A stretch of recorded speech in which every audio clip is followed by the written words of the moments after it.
Am I the idiot for making my 7-year-old go to Alcoholics Anonymous? I, female 31, have an amazing son, almost 8, who is incredibly sweet, well-mannered and inquisitive. Although, I guess most parents think of their kids that way. I quit drinking about 2 months ago and have been adamant about doing the AA program correctly. 90 meetings in 90 days, sponsor, daily readings, therapy, etc. I really want to be a good mom and make up for my bad decisions when I was drinking. I never harmed him or put him in danger, but I just wasn't present and am remorseful about my drinking past. The problem is that I'm a single mom who works full-time and I live in a small town. Because it's small, there aren't a lot of options in terms of AA meetings, so the only one I can really attend is the 5:30 based on my schedule and my son's. His father has him part-time, so on those days, I can attend meetings by myself, but on my days I have to bring my son. I don't have anyone to leave him with, and babysitting wouldn't work because nobody wants to babysit for just 1 hour. It doesn't financially make sense for them. So, I take my son to meetings. Naturally, he isn't too thrilled when I have to. Before you suggest I could do Zoom meetings, I really don't get anything out of them. I like the in-person connection and atmosphere. My ex, who has never taken my alcoholism seriously and has never actually attended an AA meeting, says I'm tough for exposing our child to that kind of atmosphere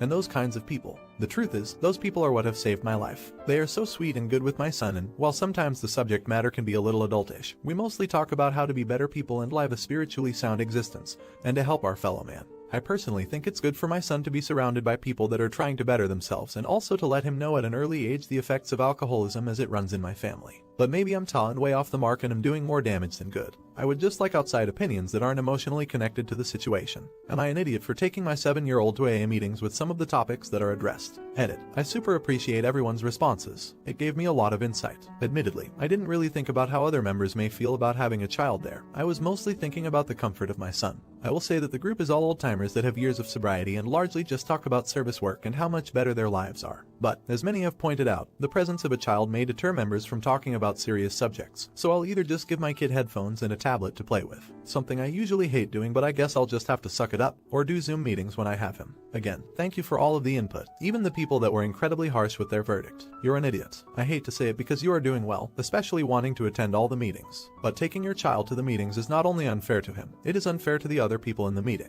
I have been to AA as well as other groups for other issues that are styled the same way, with steps. These groups are for people to talk about their past, their issues, and it is not always pretty. There is crying, emotions all over the place. Having the child there means these people are not able to fully express themselves. Not an idiot. My mom went to AA my whole life. When she didn't have childcare, she did what she had to do. As long as you're supervising your kid and making sure he doesn't get hurt by strangers, it's not a big deal. I promise you he isn't listening to the meeting. My brothers and I have been dragged along to AA meetings since birth, and actually, I would say that the people I've met through my mom have enriched our lives. Update. First and most importantly, I'm still sober and feel better than I have in years. I can now be more present and a better mom to my child, and for that, I'm incredibly grateful. AA has quite literally saved my life, and if anyone who is reading this struggles with addiction, I just want to say there is a way out. You just have to know you are worth it, and sobriety is worth it. My first post ended up being a mixed bag in terms of judgments about my assholery. I accept my judgment of being the but I did want to clarify a common misconception. Abstaining from alcohol is just a small portion of AA. A much larger portion is dedicated to looking into why we drink, take accountability for our selfish actions, and apologize accordingly, and to rectify our character defects so we can be better PPL to our friends and family. Because of these aspects, I was hoping exposing my son to the program would teach him something about accountability, patience, and empathy. I ended up just asking my AA home group if it bothered them that I brought my son to meetings. Not only did everyone look at me like I grew a second head for even asking for permission, every parent in the group talked about their own children growing up in AA and how you do what you have to do to stay sober. Essentially, the consensus was that it is far better for a kid to have to be dragged to meetings a few hours a week than to have a mom drunk all the time. I still take my son to AA meetings, but now I allow him to play on my tablet with headphones. I got renamed in the comments for not allowing my kid to do this before. Fair enough. I just have this thing about kids being on technology as a quick fix for boredom. But I need to get over that. My son gets a lot of treats and gifts from my home group members. One dude gives him $10 and $20 every time he sees my son. I know, right? Untapped resource. My son is learning how to play electric guitar, and 2 AA members will riff with my son and talk about music. Jimi Hendrix is currently my son's hero. All in all, my son likes the attention and says he doesn't mind going to meetings. A surprising update in all of this is that my son's dad has stopped drinking, although he currently refuses to attend AA. My relationship with my ex is much better and my kiddo seems much happier as a whole. Not an idiot. You should be incredibly proud of yourself for the work you're putting in. Congrats on getting and staying sober. I'm happy to read about your life getting better, and I couldn't help but smile reading about this group who have really embraced your son. Was she wrong to bring her son to AA? Let me know in the comments. Now, am I the idiot for not wanting to force my children to go to church every Sunday? I, a female 27, and my husband, male 30, have 2 kids. My husband and I both grew up Catholic but had very different experiences within the church growing up, even though we grew up attending the same church with the same community. His family was the example of a good Catholic family, parents still married happily, a good amount of kids, there every Sunday. For our small farm community, they were what others should want to be. Surface only, behind the scenes they are nothing like what they portrayed at church. I was born out of wedlock by a teen mom and grew up in a broken home. Was adopted but parents later divorced. Due to that, I was often the butt of the gossip around the church and was often told to my face that I was going to hell just for being born.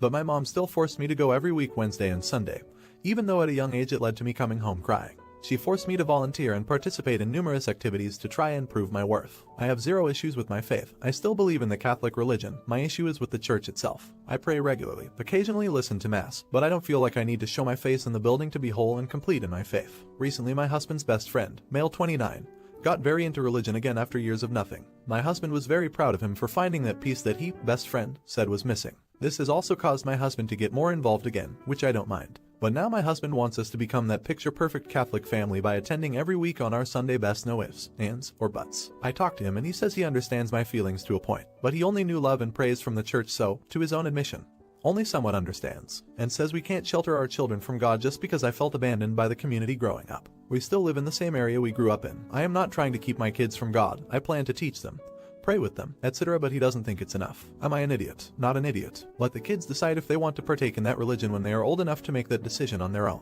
I am not a fan of forcing anyone to partake in any religious activities or practices. It should be a choice. And children's brains are like sponges. They absorb and often believe everything they are told and taught. So I sort of view it as brainwashing to an extent if they are being told what to believe in religiously during their entire childhood. That's not right in my opinion. Update. My husband and I spoke last night and I showed him the post and all the comments. He appreciates the insight and people sharing their experiences since it really helped him see his was the uncommon one. He admits he'd have head first at 1000% into this whole thing, which he has a habit of doing, and one of the adorable quirks I've come to love over the years. Never half-ass tries something, always very overly passionate for maybe a week or so before he calms down. He feels guilty for it coming off as him wanting to dismiss my experience and feelings for the fake perfect family image, which he swears is not his intent, and I believe him. His reason for wanting us to go as a whole family was partly because he misses the sense of community he felt growing up from the church, and ideally was in the mindset that us going as a family will give our kids that same feeling, experience as they grow. He thought many of my negative experiences came from me going to church with my broken family, but he listened and asked me to explain in detail, if I was comfortable, exactly the type of stuff I went through. After I did, he realized that our children will most likely end up subject to it as well. Our older child was born before we married, regardless of the church not acknowledging our marriage, and our younger one I was pregnant at the wedding with. He understands now that most of the ridicule I got and hate I experienced was mainly from just existing and nothing I personally had any control over. He doesn't want our children going through that or risking myself reliving it.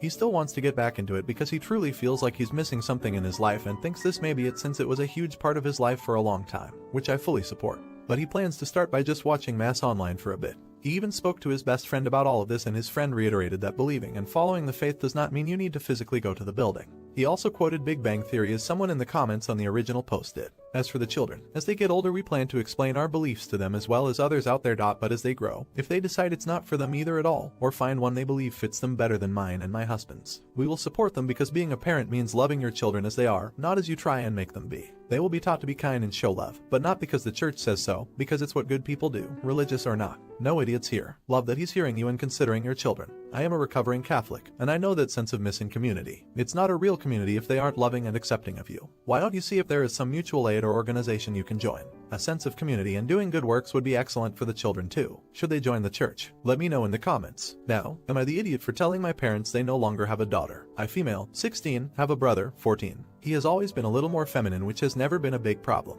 But today, while I was getting ready to go to a friend's b-day party, he came into my room and asked if I could put some makeup on him. Literally just a little bit. Blush, eyeshadow, lipstick. So I did, and while I was doing it we were laughing really loud and my parents must have heard us. My mom came into my room when she saw my brother with makeup on. She started screaming at him, then my dad came in and joined. I was trying to calm my parents down while trying to stop my brother crying. After maybe 5 minutes of my parents screaming at my brother, my dad said he will not have a fig as a son. That is when I lost it. I started screaming at my parents, telling them they are terrible humans and they better be ashamed of themselves. It doesn't matter if my brother wants to wear makeup and we were only fooling around, and if their first reaction of seeing my brother with makeup on is to call him a slur, then I no longer want to be around them. And they no longer have a daughter. I took my brother's hand and took him to the bathroom, cleaned his face, then I took him to my grandma's house. We have been staying there for a few days. My grandma knows what happened and is on my brother's side. My mom phoned today and said what I said really hurt her feelings. I said the same thing, that what she said hurt my brother. I feel like I went too far saying what I said, but I also feel like they went too far on what they said about my brother. Am I an idiot for saying my parents no longer have a daughter? I also want to put it out there. My grandma said me and my brother can live with her as I am 16. I can move out of my parents' house and live where I want without them getting me in trouble, but my brother is only 14.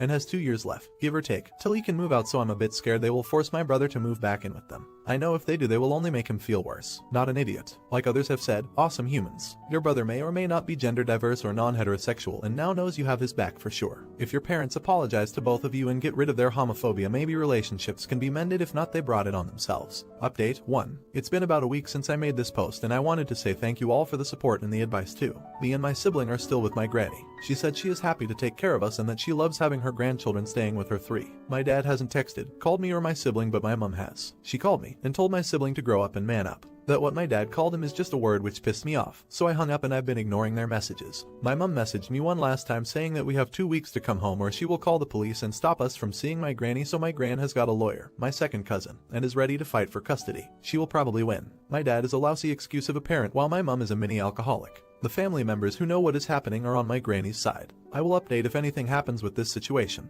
I also want to say that I sat down with my sibling and my grandma and talked about being transgender, non-binary, and gender fluid. I told my brother that he doesn't need to identify as any of them if he doesn't want to. But if he would like to, I will help him understand them a bit more. Also, I'm calling my brother my sibling just in case. ETA, 1. We are still staying with my grandma. My mom and grandma had a conversation but kept us quiet, then left about 2 weeks later. My mom came back with 2 bags of clothes, dumped it and left, so I think that's a good sign. My gran is getting things ready if we ever need to go to court, but by the looks of it my parents have just gave up with us. Not an idiot. I don't know you, but I am so proud of you. It took real guts to stand up to your parents' vile treatment of your sibling. The fact you took them to a place of safety, a granny house, and still refused to accept your parents' treatment of said sibling is just inspiring. Your granny sounds amazing. I hope you and your siblings have a great future with love and support.